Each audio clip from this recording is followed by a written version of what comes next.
Hi everyone, I hope this finds you in good health. This learning is done in the merit and the memory of Rabbi Shai Ohayon, who was killed this week in Israel in an apparent terror attack.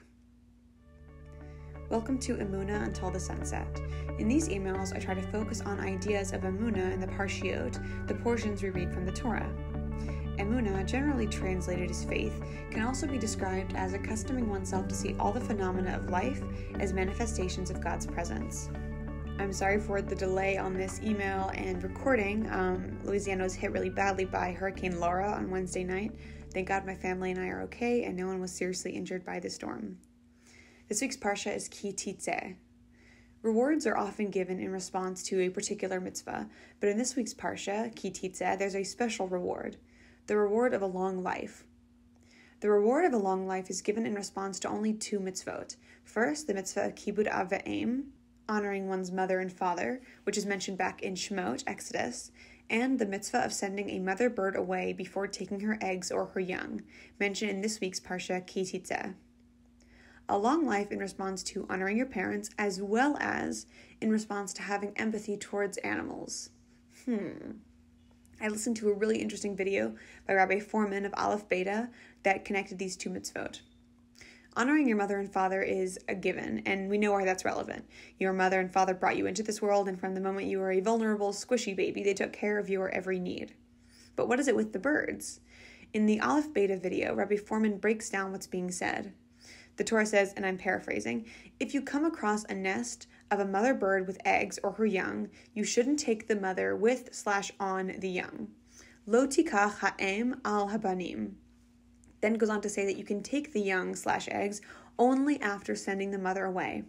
And if you do this, all will be good and you'll have many days, live a long life. So there isn't a prohibition to take the young at all. We're just being instructed on how to do it in the most empathetic way. If you shoo off the mother bird, she doesn't have to watch her young being taken away.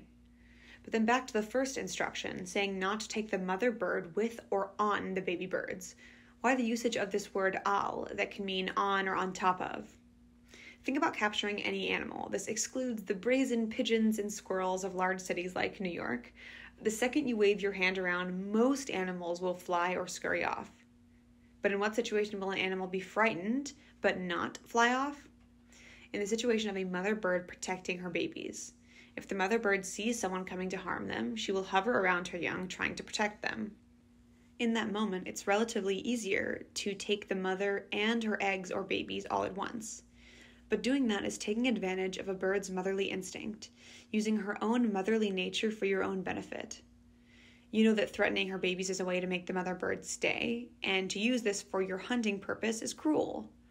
The Rambam, Rabbi Moshe ben Maimon, or Maimonides, comments that this mitzvah is rooted in the sanctity of the parental relationship. The promise of many days goes to one who recognizes the sanctity of their relationship to both their parents and to all parents of all species.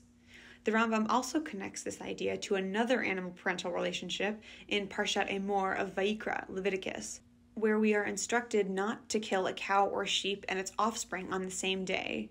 Lo tishchatu b'yom echad. This is so that there shouldn't be the risk of the mother seeing their young slain. The Rambam explains that this sight is traumatizing, and we don't differentiate between the pain of a human or the pain of any living thing. The emotion of love lacks reason and is only produced by feeling. Because it is pure emotion, this kind of love exists not only in humans, but in most living things. This really moved me. Have you ever heard of the term hysterical strength?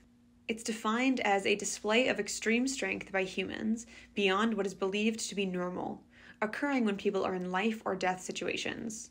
There are some really insane examples of this. A woman fighting off a polar bear to save some kids, a 16-year-old lifting a 3,000-pound car off his neighbor, etc. We've seen these massive feats of strength achieved for the sake of life and love. So in the case of taking the mother bird with her young, to use a mother's love against her is cruel. And just like we don't differentiate the love of humans and the love of living things, we don't differentiate here either. When our parents love and care for us too, to take advantage of that or to not appreciate it is cruel as well. So the moral of Teitzei is, be kind to your parents and be kind to baby birds. Shabbat Shalom. Thank you so much for listening.